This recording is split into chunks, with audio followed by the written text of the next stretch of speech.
आज पढ़ा तुम विज्ञान बहिर प्रथम अध्याय शस्य उत्पादन और परिचालना। शस्य कौन तुम सब जान जो शस्य आम सब खाऊ कौन धान गहम बाजरा ये सब गोटे गोटे शस्य एगुड़ाक आम किपरि उत्पादन कर तुम जान आम देश ना कौन भारत। भारत में 130 कोटी अधिक जनसंख्या बास करती तेणु से समस्त खायापी आम जो खाद्य खाऊ भात रुटी डाली विभिन्न प्रकार पनीपरिया ये सब खाई था सेगुड़ा कौटी आसे सेगुड़ाक आम खेत फसल रु उत्पादन फसल करूँ एवं से उत्पादित हुए। तो से फसल सब केमिति हुए तुम निजे देखी तुम घर पाखरे जदि बिल थी चाष हो देखुव सब केमिति कौन फसल होउची अल्प बहुत ए विषय जानी से आम जेकोसी फसल गोटे जगार आम गोटे प्रकार गछ लगेबा मनकर किछि क्षेत्र में आम धान बुणवा कि गहम बुणवा कि बिरी बुणवा ये सब गोटे गोटे फसलर ना धान बिरी मुग कोलथ बाजरा गहम एगुड़ा गोटे गोटे फसलर ना तेणु सेगुड़ाक अमल करने लगेवा ठारू आरंभ करके अमल करने पर्यंत जो जो प्रणाली आम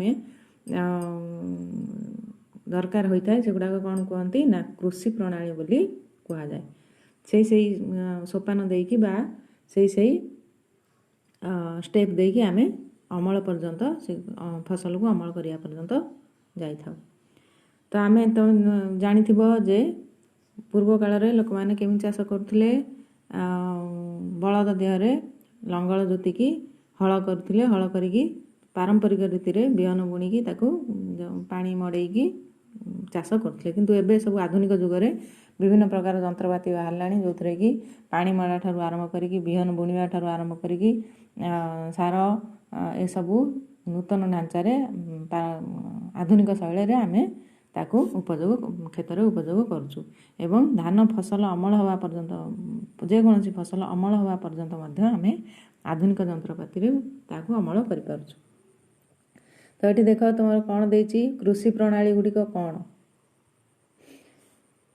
प्रथमे देची 7टी प्रणाली गोटे हूँ मूर्तिका प्रस्तुति जेकोसी चाष करा प्रथमे आमको मूर्तिका माने माटी की आमको प्रस्तुत करिया से चाषपाई माटी की प्रस्तुत करिया पड़ो। मूर्तिका प्रस्तुति रे कौन सब आसो आम पछरे पढ़ा तापर मंजी बुणा हम खत सार प्रयोग हम जलसेचन हम अनाबना गछ दमन तापर अमल तापर से संग्रहित से फसल को आम केमती संरक्षण करवा संग्रह करके रखा परवर्ती किछि समय पाई बा किछि मास पाई बा वर्ष पाई याकू उपयोग करवा। तो देख प्रथमे आसो प्रथम हूँ मूर्तिका प्रस्तुति जिते जेकोसी फसल लगे आम जीवु प्रथमे माटी की कौन करूँ ना आम हल करदे चाषी मैंने मूर्तिका को प्रथमे से उपयुक्त फसल पाई मूर्तिका को सही भाव में करा जाए। सबु फसल पाई मूर्तिका बा माटी को गोटे प्रकार उपयोगी माटी दरकार है न थाए कौ माटी खद खदड़िया हो रही चलो कौ माटी पूरा धूली करने को पड़ो हल करी तेणु ये सब देखा होता है कौ माटी को फसल लगेवा आगु माटी ताकू कौन करा जाए जलसेचन करके ओदा कर दिया जाए। तो ये सब को जे कौ फसल पाई केमितिका मूर्तिका प्रस्तुत करा सबूर भिन्न भिन्न प्रणाली रही। तो प्रथमे ये कौन देती शस्य उत्पादन पूर्व मूर्तिका प्रस्तुति हूँ प्राथमिक सोपान प्रथमे मूर्तिका को प्रस्तुति करवा। मूर्तिका कौन हो गोटे फसल हो सारापर से मूर्तिका बा माटी टाण हो जाइए बसी जाइए ताकू प्रथमे आम हल लंगल द्वारा कि ट्रैक्टर द्वारा आजिकल सब हो गला ट्रैक्टर तो विभिन्न आधुनिक जंत्रपाति द्वारा ताकू प्रथमे खुसखुसिया बा हाल्का कर दिया जाए। हाल्का करदेवा द्वारा ता भितर वायु चलाचल करें वायु चलाचल करने द्वारा तार उर्वरता बढ़े आउ फसल जो गछ लगा जाए से गछ माटी भितर सहजरे सार पानी ये सब शोषि पारे तार चेर द्वारा तेणु प्रथमे खुसखुसिया और हाल्का कर दिया जाए विभिन्न माध्यम बा विभिन्न प्रणाली रे। तो प्रणाली गुड़ाक कौन देख ये गोटे पारंपरिक देछि लंगलर चित्र। लंगलर विभिन्न अंश तुम लंगल देखिथिबो तुम गाँव रे थिबो कोउठी केबे केउठी निश्चय देखिथिबो हल लंगल केमिति हेइथाय। चाषी माने जो अंशटाକୁ धरती एई अंशटाକୁ धरिकी एई अंशटाକୁ धरिकी से माने कौन करती चलती। तेणु एई अंशटाକୁ कौन कुआ जाए कंटी बोली कुआ जाए।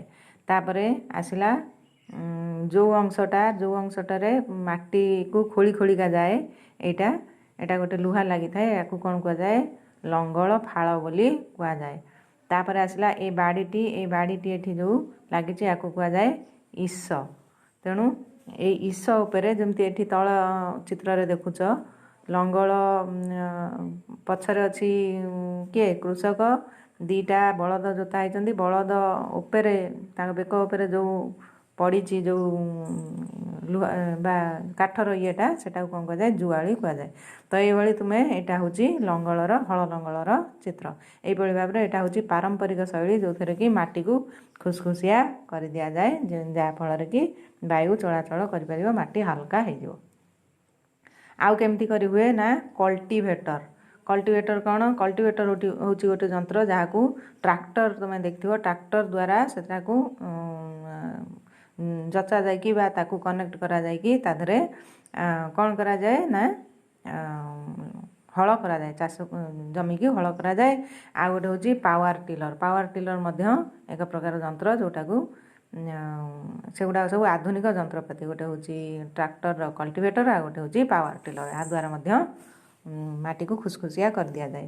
तापरे आसला कोदाल। कोदाल तुम्हें देखिथो समस्त घरे घरे सब थी गोटे बड़ एमती गोटे कौन थी तार लुहा कि काठर गोटे बाड़ी थी काठ बाड़ी आगे एमती गोटे लुहार लगी जो माटी को हाणिकी आमे माटी को हाणी पारिबा। एटा हूँ कोदाल। तो ये सब विभिन्न जंत्रपाति साहाय्य आमे माटी को प्रथमे आवश्यकता अनुसार खुसखुसिया करवा आउ हल्का करदेवा जहाँद्वारा कि माटी भितर पवन जा आस कर। आउ गोटे कथा हूँ माटीर उपर अंशरे ह्यूमस नामक एक पार्टिकल बा उपादान रही थाए जो थे कि जीवरु प्रस्तुत जमीती सुखिला घास पत्र आउ विभिन्न प्राणी मानकर मृतदेह गोबर एगुड़ा सब पचा सड़ा जिनस मिसिकी से कौन होता है बहुत वर्ष रहिला परे सी माटी परिणत हो जाए। से गुड़ा को आम कौन कहू ना ह्यूमस सेटा माटीर उपर अंशरे मिसिकी माटी सहित मिसिकी रही थाए जहाँकि माटीर उर्वरता को बढ़ाई थाए। तो सेटा मध्य से उपरे माटीर उपर स्तर में जहाँ फसल पाती कले से सब भल भाव होता है। तो युवा सब तुम जाच तापर आसला ये भाव में आम मूर्तिका प्रस्तुति पर आसवा मंजी बुणा। मंजी बुणा कौन तापर आम मंजी बुणिया मंजी बुणिले मंजी को कौन कह जाए जो गुड़ाक बिहन बोली कह जाए। से बिहन को पुणी भल उपादानर बा भल क्वालिटीर बिहन को बुणिले ही से भल गछ हो पार आ भल फसल मिल पार।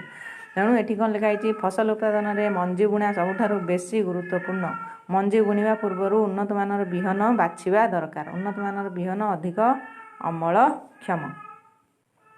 तेणु भल उन्नत मानर बिहन केमिति आमे जानिबा ना मनकर गोटे तुम कम ये देख गोटे बाल्टी किसी किबा गोटे पात्र रे किसी पानी नवा पानी रे आमे जेकोसी मंजी को आमे पकईदे पकईदेले कौन हम कि मंजी तुम देखो कि मंजी माटीर तल अंश बसीज आ कि मंजी ऊपर को भासी उठिब। सेटा कहीं भासी उठिला ना सेटा बहुत दिन रहिबा परे तादरू पोक फोक एगुड़ा होइकी पोक लगी तार भीतर अंशर तार सार अंश को से माने नष्ट कर दे था जद्वारा कि सी हल्का हो जाए ता भितर तार ओजन सरी जाए बा नष्ट हो जाए। तेणु से पानी उपर को भासी उठे। तेणु से गुड़ाक जब नहीं कि आम फसल लगेबा तादरू भल गछ हम ना कि मरकुटिया माने कौन रोगिला गछ हम। तेणु भल फसल फल ना। तेणु आम से गुड़ाक देखिकी जो गुड़ाक ऊपर को भासी उठुची ताकू आम लगेबा ना आ जो गुड़ाक फोपाड़ी दबा आ जो गुड़ाक पानी रे तले बसी जाउची से गुड़ाक आम नहीं कि खेत में लगे पार। तो ये उपाय आम भल बिहन को बाछिकी भल क्वालिटीर बिहन को बाछिकी आम फसल पाई लगे पार। से बिहन को आम पुणी नहीं कि केमिति खेत में पकेइबा तार मध्य उपाय सब अच्छी। आमे आगु कौन करते ना ये देख तल 1.2 चित्र देख ए कौन है ना से लंगलर पछपटे गोटे काहाली भाया ये अच्छी से काहाली भितर से माने कौन कर कृषक मैंने ता भितर बिहन रखुंट आ तलू एमती पाइप सब रही जो पाइप द्वारा से बिहन बुणी बुणिका हल जिते आगू आगू बढ़ बिहनर रु मंजी गुड़िक ए जो से काहाली मंजी गुड़िक तले बुणी बुणी होगा जीव तो ये हूँ पारंपरिक उपाय। वर्तमान अन्य सबू आधुनिक जंत्रपाति द्वारा एवं बिहन बुणा कार्य हो पार्टी गोटे हूँ ये देख मंजी बुणा ड्रिलिंग जंत्र गोटे अच्छी आजिकल ट्रैक्टर खंजा जाइथिबा ड्रिलिंग जंत्र द्वारा मंजी बुणा कार्य हो पार्टी यही जंत्र द्वारा मंजी गुड़िक सामान भाव ठीक दूरतार एवं सामान गभीरतार पड़ी थाए तो ये ट्रैक्टर द्वारा जो मंजी बुणा कार्य हो पार्टी से कौन हम ना से जो मंजी बुणी बुणिका जीव तापर माटी घोड़े होइका जीव तेणु ता करिया द्वारा कौन हुए जो आमर मंजी बुणी सारा बेले बेले देखा जाए जे चढ़ई मैंने आसी ताकू खुंटिकी खाई दियंती तेणु जेतेबेले मंजी उपरे माटीटा घोड़े जाए तेणु से भयटी आउ न थाए जे पक्षी आसिक खाईजे तेणु से भयटी न थाए तेणु ता द्वारा मध्य अन्य कौन हुए ट्रैक्टर द्वारा ड्रिलिंग जंत्र साहाय्य मंजी बुणिले समय कम खर्च हुए ता सहित मजूरी मध्य कम खर्च हुए आ द्वारा मजूरी कम खर्च हुए समय कम खर्च हुए। तापरे ये गला सेकेंड स्टेप कार ना कृषि करिवार तापरे थर्ड स्टेप मंजी बुणा सरला परे खत सार माटी रे प्रयोग करिबा खत सार प्रयोग कले केमिति खत आमर दी प्रकार खत अच्छी तुम जानिच गोटे हूँ रासायनिक खत जोटा कि आमर लैबोरेटरी विज्ञान गार तैयारी करा रासायनिक द्रव्य को मिसैकी तैयारी करा जमती यूरिया आउ जहाँ तुम बजार रू किणी आणुच सेगुड़ा हूँ रासायनिक सार आ गोटे हूँ खत गोबर बा सेगुड़ाक कौन कहुए सबुज सार बोली कहुए जो गुड़ाक जैविक उपादान तैयारी कराई थाए सेगुड़ा हूँ सबुज सार बा जैविक सार सेगुड़ा क्या नहीं ये कराई थाए साधारणतः कृषक मैंने कौन करती ना घर पछपटे गड़िया भाया बा खत गोटे तैयारी कर दियंती खाल कर दियंती ता भितर गोबर पचासड़ा जिनस आउ सुखिला जिनस एगुड़ा सब पकईकी पचईकी ताकू खत रे परिणत करती तो ताकू नहीं से माने तांको निज खेत रे फसल करने पूर्व से माने सेगुड़ाक प्रयोग करती ताकू कौन कहुए जैविक खत बा सबुज खत कहुए। तापरे एगुड़ाक केबे प्रयोग करवा आमर मनकर गोटे चाष कृषक गोटे चाष कर सारा जमी रे तापरे आ गोटे चाष करने पूर्वर से जमी की बा से जो माटी की आउ थे खत सार देकी ताकू दबाक पड़ो नदेले तार बारंबार जो फसल हवा द्वारा तार उर्वरता ह्रास पाई जाए तेणु जेकोसी फसल हवा पूर्व ताकू आउ थे खत सार दवाई पड़ी थाए। तापर देख एठी तुम पे काम गोटे देछि कौन करिवो तीनोटी कौन नब ना तीनोटी ग्लास नब ताकू ए बी सी से ग्लास रो ना दब से किछि माटी नब माटी को प्रति माटी रे कौन करिवो बुट मंजी की गजा करिकी ता देहरे लगेइबो बुट मंजी की गजा करी लगेइकी प्रथम ग्लास रे गोटे ग्लास रे किछि खत माटी किछि दब नहीं खत सार किछि दब नहीं द्वितीय ग्लास रे बी नंबर ग्लास रे जैविक सार दब खत सार एगुड़ा सब दब खत दब आउ तृतीय सी ग्लास रे तमें रासायनिक सार दब तापर किसी दिन पर देखिब पानी दब पानी देकी किसी दिन पर देखिब 2-3 दिन पर देखिब तादर जो कौथे कौ ग्लास रे अधिका लंबा लंबा होगी से गछ सब बढ़ी तुम्हें देखा पाइब जे जो थे रासायनिक सार दिखाई से जल्दी बा बड़ बड़ होगी बढ़ी जाइए आउ तापर खत सार जोगुड़ा खत दिखाई जैविक खत दिखाई से गुड़ाक ताठू टिके कम उच्चतार बढ़ी आ जोटी कौन सार दिखाई सेटा बहुत छोट छोट होती तेणु एथुर जाना पाइब जे कौन जाना पाइल एथुर सिद्धांत या जे रासायनिक सार रे अधिका लंबा लंबा हो पारुछि बा अधिका कौन होछि तारु पोषक पाई पारुछि जद्वारा कि अधिका लंबा होगी बढ़ी पारुछि फसल। तापर एठी देख देइछि फसलर पर्याय ଫସଲର ପର୍ଯ୍ୟାୟ ଦ୍ୱାରା ମଧ୍ୟ ମୃତ୍ତିକାରେ ପୋଷକ ପଦାର୍ଥ ପରିପୂର୍ଣ୍ଣ ହୁଏ। ଏହା ଗୋଟିଏ ଜମିରେ ଫସଲ ବଦଳାଇ ଚାଷ କରିବା ଦ୍ୱାରା ସମ୍ଭବ ହୁଏ। ପୂର୍ବ କାଳରେ ଉତ୍ତର ଭାରତର କୃଷକମାନେ ଗୋଟିଏ ଋତୁରେ ଡାଲି ଜାତୀୟ ଫସଲ ଚାଷ କରୁଥିଲେ, ଅନ୍ୟ ଋତୁରେ ଗହମ ଚାଷ କରୁଥିଲେ। ଏହା ଜମିର ଯବକ୍ଷାରଜାନ ଅଭାବକୁ ଭରଣା କରିଥାଏ। ଏହି ପଦ୍ଧତି ଚାଲୁ ରଖିବା ପାଇଁ ଏବେ କୃଷକମାନଙ୍କୁ ପ୍ରୋତ୍ସାହିତ କରାଯାଉଛି। ତ ଆମର ଆଉ ଗୋଟିଏ କଥା କ'ଣ ନା, ବାରମ୍ବାର ଗୋଟିଏ ପ୍ରକାର ଚାଷ ଯଦି ଆମେ କ୍ଷେତରେ କରିବା ତା'ର ଉର୍ବରତା ହ୍ରାସ ପାଇବ। ତେଣୁ ବାରମ୍ବାର କୁହାହୁଏ ଯେ ଫସଲର ପ୍ରକାର ବଦଳେଇ ବଦଳେଇ, ମନେକର ଏବେ ଧାନ କଲ, ଧାନ ପରେ ତାପରେ ଯେଉଁ ଫସଲ ଆସିବା କଥା ତା'ର କ'ଣ ଜଳବାୟୁକୁ ନେଇକି ଓଲଟା କରିକି ବା ଅଦଳ ବଦଳ କରିକି ଚାଷ କଲେ ତା'ର ମାଟିର ଉର୍ବରତା ହ୍ରାସ ପାଇବ ନାହିଁ। ଏଠି ଦେଖ ରାସାୟନିକ ସାର ଆଉ ଖତ ମଧ୍ୟରେ ପାର୍ଥକ୍ୟ। ରାସାୟନିକ ସାର କ'ଣ, ଖତ କ'ଣ, ତା'ର ପାର୍ଥକ୍ୟ 2-3-4ଟି ପଏଣ୍ଟରେ ଦେଇଛି। ପ୍ରଥମେ ହେଉଛି ରାସାୟନିକ ସାର ଏକ ଅଜୈବିକ ଲବଣ। ଏପଟେ ଦେଇଛି ଖତ ଏକ ପ୍ରାକୃତିକ ପଦାର୍ଥ ଯାହାକି ଗୋବର, ମନୁଷ୍ୟର ବର୍ଜ୍ୟବସ୍ତୁ ଓ ଉଦ୍ଭିଦ ଅବଶେଷର ବିଘଟନରୁ ମିଳିଥାଏ। 2 ନମ୍ବର ଦେଖ ରାସାୟନିକ ସାର କଳକାରଖାନାରେ ପ୍ରସ୍ତୁତ ହୁଏ। ଏପଟେ ଖତ କ'ଣ ଦେଇଛି, ଖତ ଜମିରେ ପ୍ରସ୍ତୁତ ହୁଏ। ରାସାୟନିକ ସାର ମୃତ୍ତିକାରୁ କୌଣସି ହ୍ୟୁମସ୍ ଦେଇନଥାଏ। ଏପଟେ ରାସାୟନିକ ସାର ଆମେ ମୃତ୍ତିକାରେ ପକାଇଲେ ସେଥିରେ ମୁଁ ଯେଉଁ କହିଲି ମାଟିର ଉପର ସ୍ତରରେ ହ୍ୟୁମସ୍ ଥାଏ, ଯାହାକି ପ୍ରାକୃତିକ ବିଘଟନ ଦ୍ୱାରା ବା ଯେଉଁ ବର୍ଜ୍ୟବସ୍ତୁର କ୍ଷୟ ବିଘଟନ ହେଇକି ସେଗୁଡ଼ା ସବୁ ହ୍ୟୁମସ୍ରେ ପରିଣତ ହୋଇଥାଏ କିଛି ବର୍ଷ ପରେ। ତ ସେଇଟା ଆମର ରାସାୟନିକ ସାରରୁ ପାଇନଥାଏ, କିନ୍ତୁ ଖତ ମୃତ୍ତିକାକୁ ପ୍ରଚୁର ପରିମାଣରେ ହ୍ୟୁମସ୍ ଯୋଗାଇଥାଏ। ଏবার 4 ନମ୍ବର ପଏଣ୍ଟ କ'ଣ, ରାସାୟନିକ ସାର ଉଦ୍ଭିଦ ପୋଷକ ଯଥା ଯବକ୍ଷାରଜାନ, ଫସ୍ଫରସ୍ ଏବଂ ପୋଟାସିୟମ୍ ଆଦି ପୋଷକରେ ପରିପୂର୍ଣ୍ଣ ହୋଇଥାଏ। ଏପଟେ ଖତ ଉଦ୍ଭିଦର ପୋଷକ ଅପେକ୍ଷାକୃତ କମ୍ ପରିମାଣରେ ଥାଏ। ରାସାୟନିକ ସାରରେ ପୋଷକ, ବିଭିନ୍ନ ପ୍ରକାର ପୋଷକ ଯେଉଁ ରହିଛି ସବୁ ଭିଟାମିନ୍, ତାହା ପରିପୂର୍ଣ୍ଣ ହୋଇକି ଥାଏ ରାସାୟନିକ ସାରରେ, କିନ୍ତୁ ଖତରେ ତାଠୁ ଅପେକ୍ଷାକୃତ କମ୍ ପରିମାଣରେ ରହିଥାଏ। ତାପରେ ଆମେ ଜାଣିବା ଖତର ଉପକାରିତା କ'ଣ। ଖତର ଉପକାରିତା ସାର ଠାରୁ ଉନ୍ନତ, କାରଣ ଖତ କାହିଁକି ଭଲ, ଏହା ମୃତ୍ତିକାର ଜଳ ଧାରଣ କ୍ଷମତା ବୃଦ୍ଧି କରେ। ଏହା ମୃତ୍ତିକାକୁ ଛିଦ୍ରଯୁକ୍ତ କରେ, ଫଳରେ ଗ୍ୟାସ୍ ବିନିମୟ ସହଜ ହୁଏ। ଏହା ଉପକାରୀ ଅଣୁଜୀବଙ୍କ ସଂଖ୍ୟା ବୃଦ୍ଧି କରାଏ। ଏହା ମୃତ୍ତିକାର ଗଠନରେ ଉନ୍ନତି କରେ।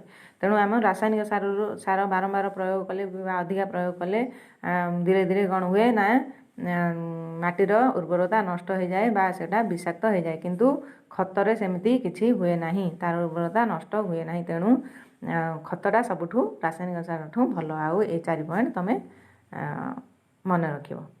ତାପରେ ଆସିଲା ତାପରେ ଷ୍ଟେପ୍ କୃଷି ପ୍ରଣାଳୀ ରହୁଛି ଜଳସେଚନ ପଢ଼ିବା ପରେ।